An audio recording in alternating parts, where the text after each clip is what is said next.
नमस्कार.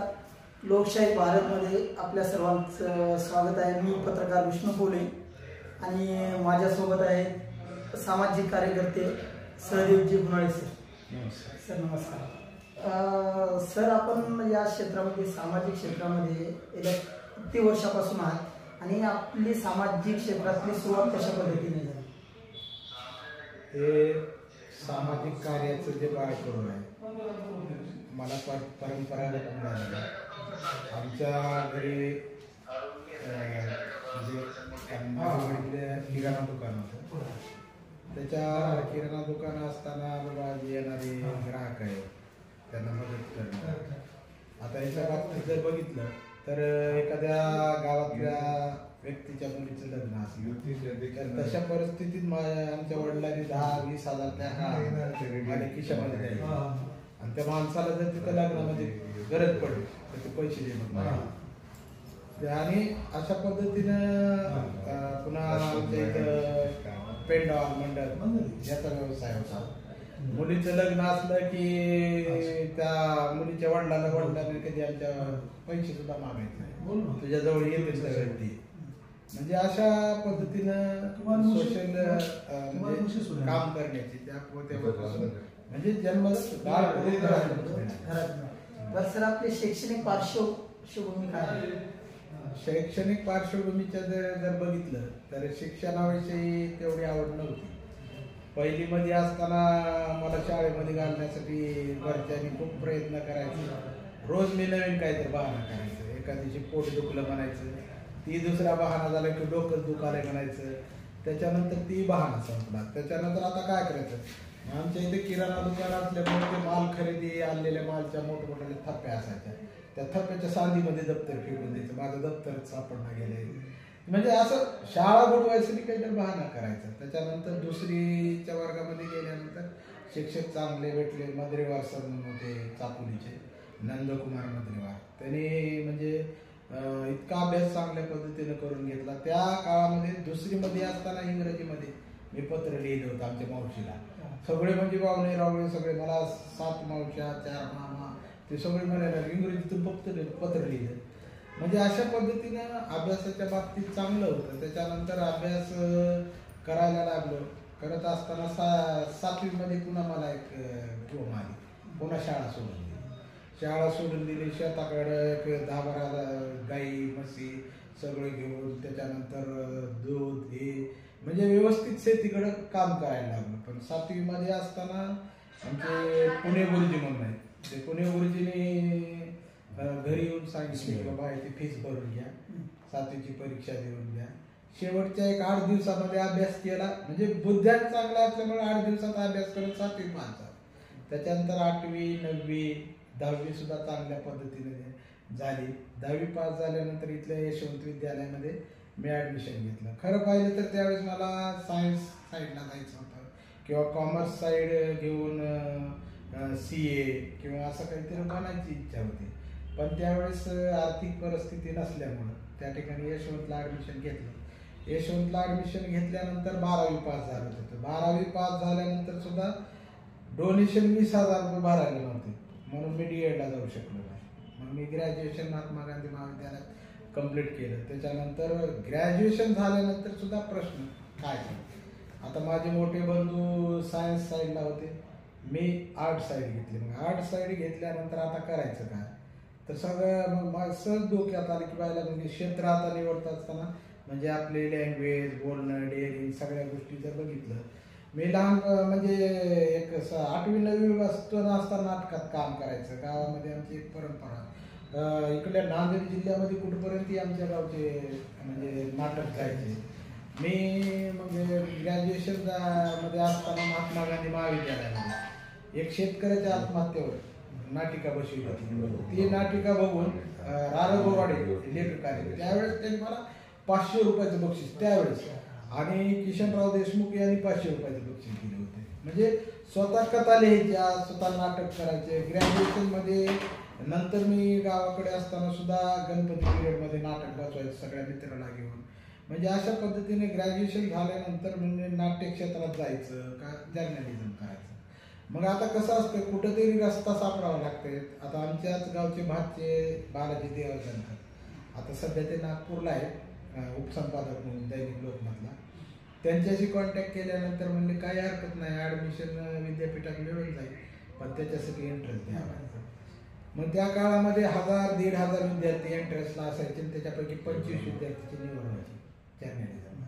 मी त्या ठिकाणी एंट्रन्स दिली आणि 25 पैकी 17व्या नंबरला पास झालो आणि जर्नलिझमला ॲडमिशन घेतलं. त्याच्यानंतर जर्नलिझम कम्प्लीट केलं. जर्नलिझम कम्प्लीट केल्यानंतर आता पोस्ट ग्रॅज्युएशन पब्लिक ॲडमिनिस्ट्रेशनमध्ये करायचं होतं. मग पुन्हा त्यावेळेस विचार केला, पब्लिक ॲडमिनिस्ट्रेशनमध्ये पोस्ट ग्रॅज्युएट करा, पुन्हा B.Ed करा, नोकरीला पुन्हा 25 लाख 30 लाख हे डोनेशन द्या.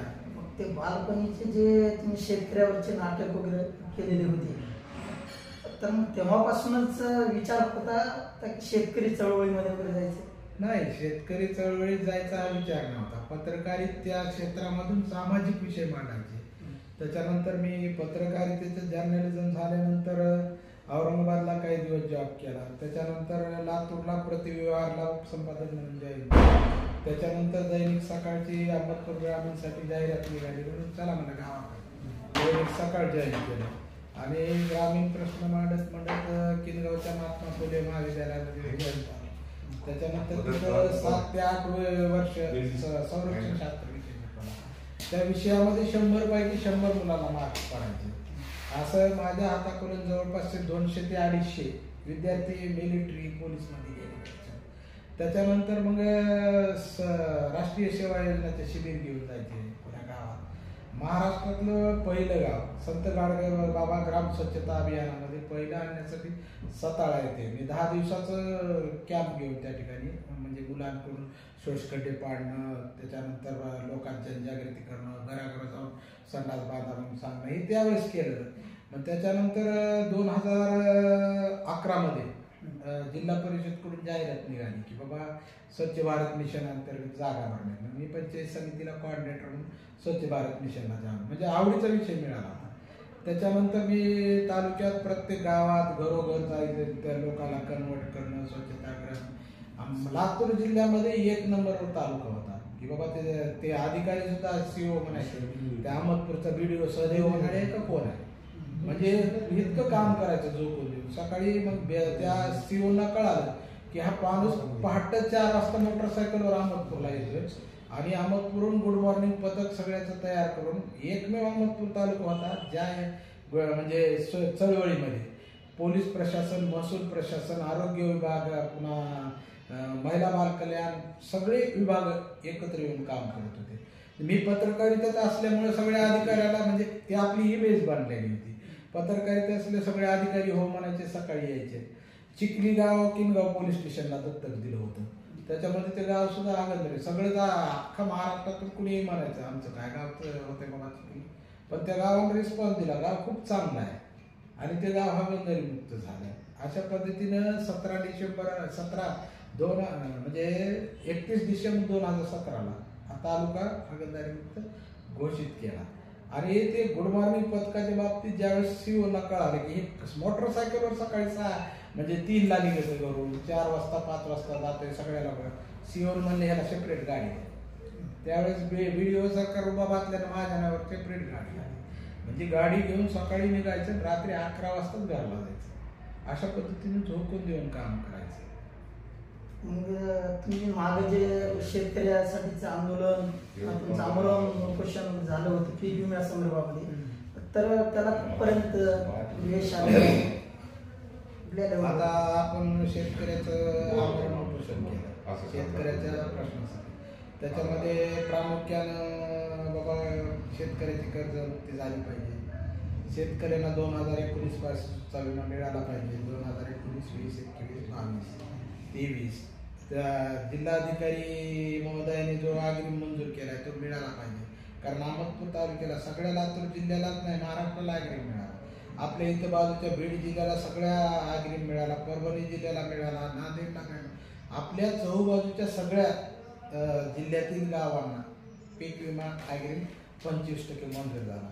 पण आपल्या अहमदपूर तालुक्याला 1 रुपया सुद्धा मंजूर झाला. म्हणजे मंजूर होता पण कंपनीला दिला नाही. कारण का कंपनीचं म्हणणं होतं किंवा या अहमदपूर तालुक्यातल्या मंडळात 21 दिवस खंड झालेला नाही आणि महसूल मंडळाचं म्हणणं होतं 21 दिवसाचा खंड आहे आणि कंपनीचं म्हणणं होतं स्कायमॅकच्या म्हणण्यानुसार किंवा 17 दिवसाचा खंड आहे.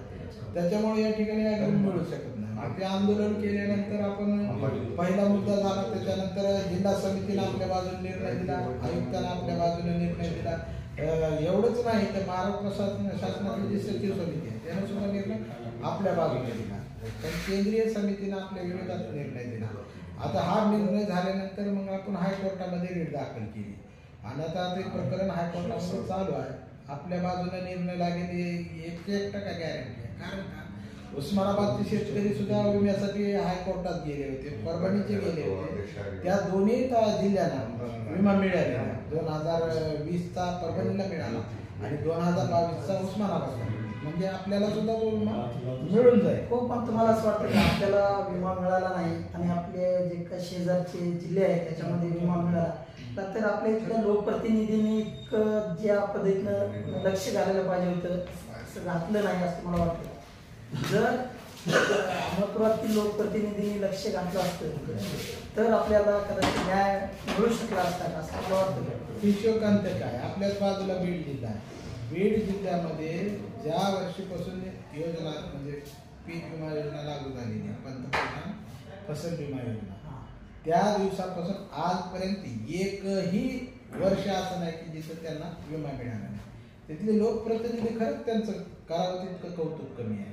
त्या लोकांनी त्या लोकप्रतिनिधीने दरवर्षी आम्हाला माहिती विमा मिळालाच पाहिजे, कारण त्या ठिकाणी नुकसान. आणि तशा पद्धतीनं आता जर बघितलं तर 2019ला निवडणुका झाल्या, 20, 21, 22 या 3-4 वर्षात बघितलं तर त्याच्यापैकी 3 वर्ष लगट शेतकऱ्याचं पावसानं नुकसान झालं म्हणून यांनी काय आपल्या महाराष्ट्र शासनानं अनुदान दिलं पण विमा कंपनीने विमा दिला नाही. म्हणजे महाराष्ट्र शासन काय म्हणते की बाबा नुकसान झालं, दुष्काळ पडला, पण पीक विमा काय म्हणते आमच्या क्रायटेरियात बसलं नाही म्हणून आम्ही देणार नाही. त्याच्यानंतर त्याच्या पुढे जाऊन जर बघितलं तर आता गेल्या वर्षी अवर्षण असताना इथल्या बाजूचा रेणापूर तालुका दुष्काळी घोषित होते, पण आपला अहमदपूर तालुका किंवा चाकूर ही कोणताच तालुका दुष्काळी घोषित आहे. दुष्काळ सदृश परिस्थिती.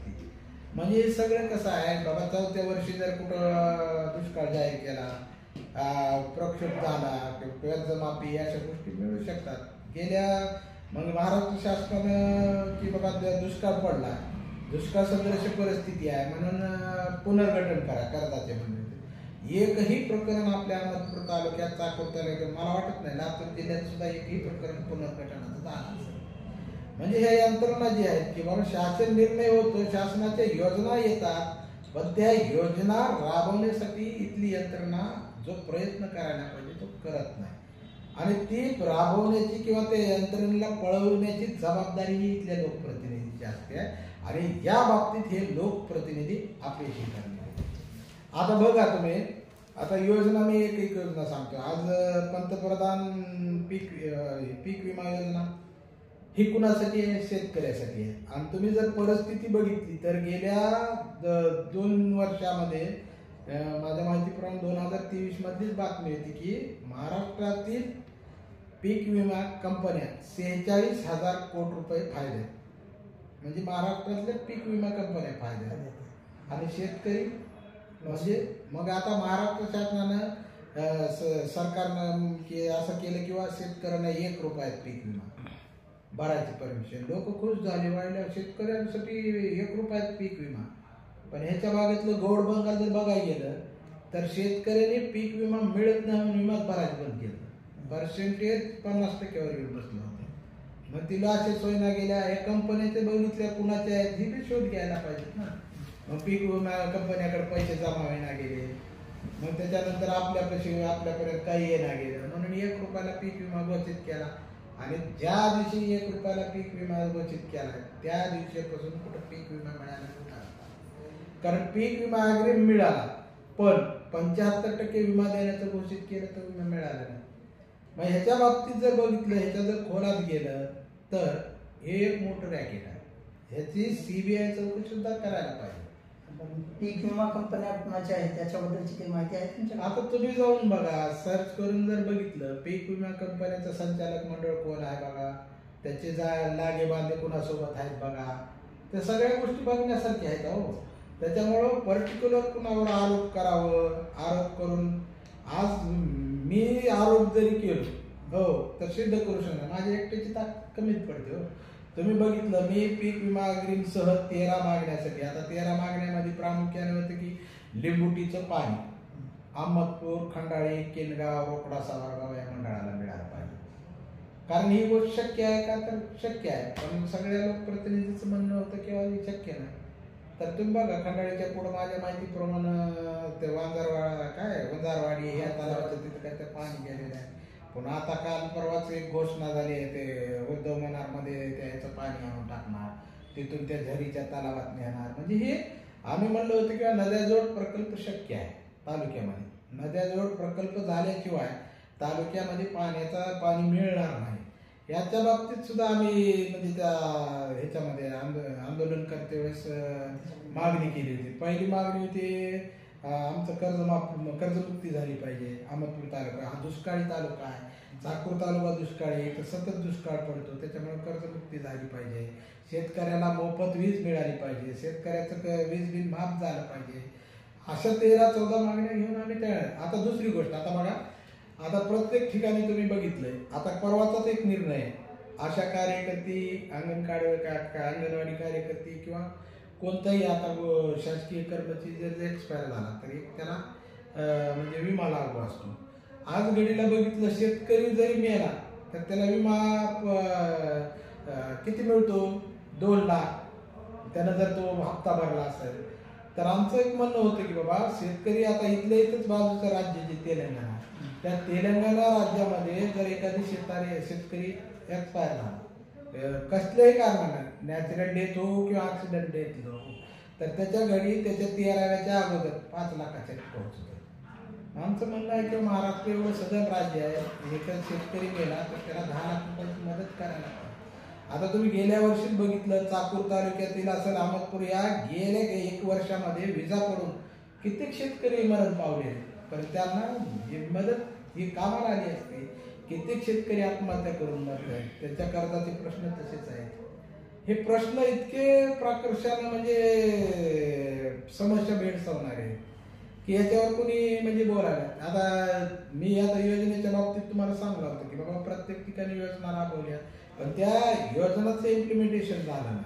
ही योजना आता दुसरी आहे, आता PM किसान सगळ्याला 2000. तुम्ही प्रत्येक गावात जाऊन बघा, आज बी 50-100 शेतकरी आहेत, आज बी त्यांना पीक विमा म्हणजे सन्मान निधीचे पैसे येत नाही.